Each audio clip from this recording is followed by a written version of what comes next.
going on, everybody? Zach here with Southern Loon Retrievers, and welcome guys to another episode of Sitka Gear Reviews. Today it is September 1st, 2021, and I just want to say happy first day of early goose, and for some, the beginning of dove season. I'm gonna be heading down to Tennessee, where I'm taking part in a veteran hunt. Really excited to get out there and meet with some veterans and hunt alongside them. And if you ever get a chance to support something like that, please do, guys. It's an awesome experience. So really excited about that. Obviously here to bring you guys some new-ish, more so new pieces of Sitka gear that they put out for their waterfowl line.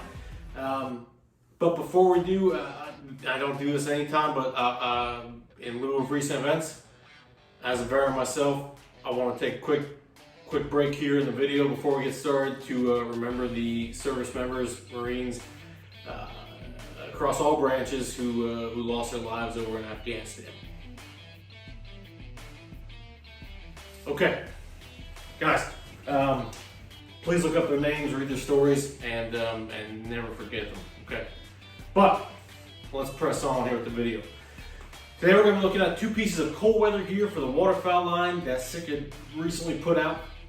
And they kind of did this, I'm still a little unsure as to why they did it this way, but I think each piece has its purpose, and we can discuss that here today. So what we're going to be talking about is lower body pieces here, thermal layers. All right, these aren't your exterior layers, these are your warming layers, okay?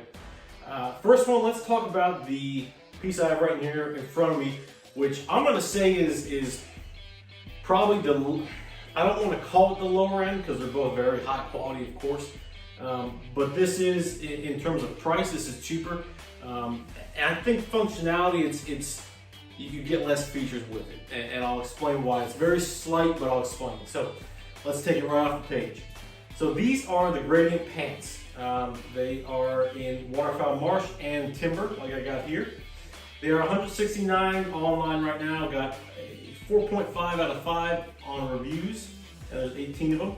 They actually have a pretty good selection of sizes, and description is, this isn't your grandfather's sweatpants. A durable high gauge knit face fabric protects the Berber high loft fleece backer to provide unparalleled warmth.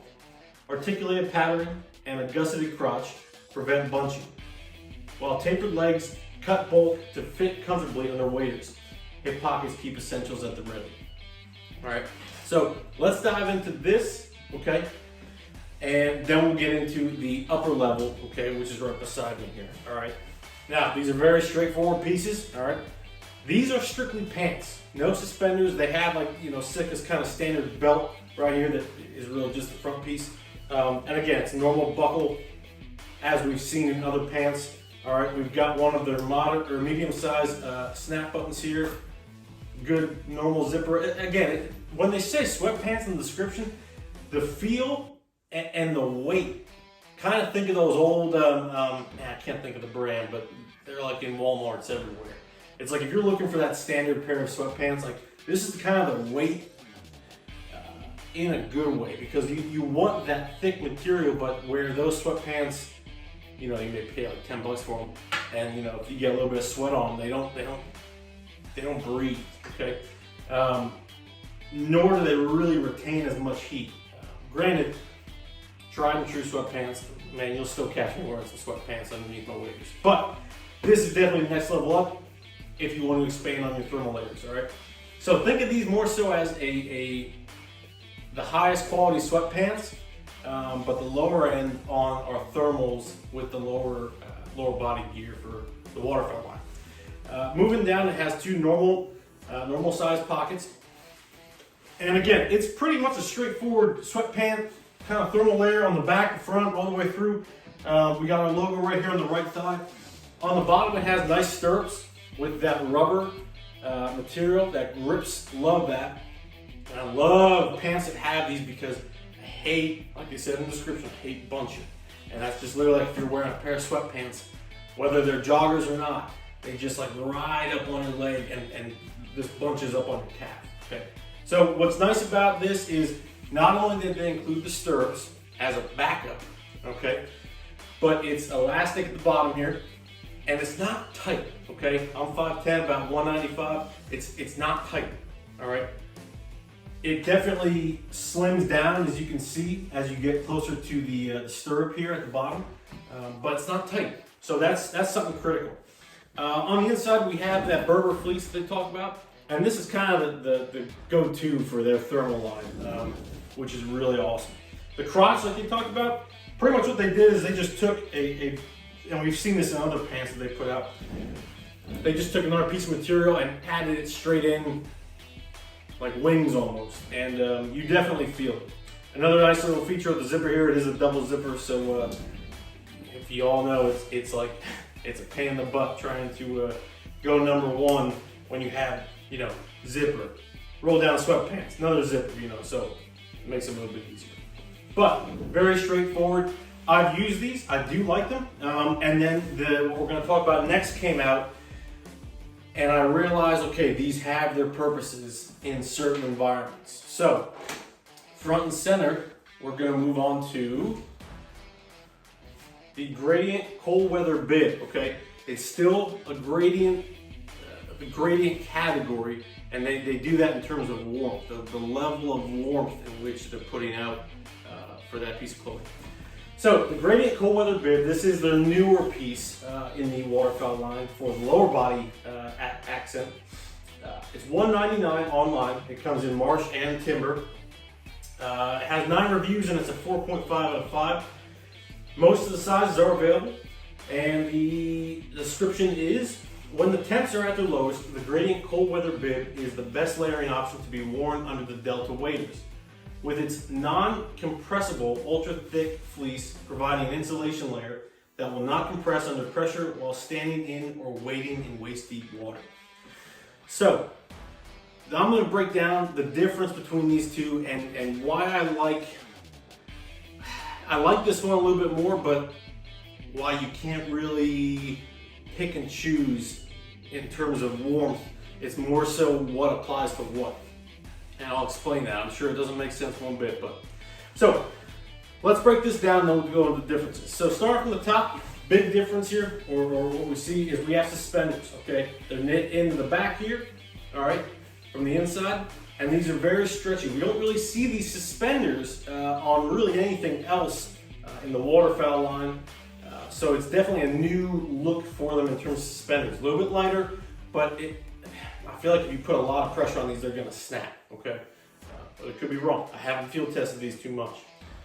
The suspenders, again, it's that silent kind of hook fastener here, where we have a little bit of leeway. Now again, I told you guys my size earlier. This is a large, regular, and it fits like a glove. I have not had to adjust it one bit, and I love it. But moving down, all right, on the outside, we've got a full-length zipper, all right, and this is a double zipper, again, for ease of access.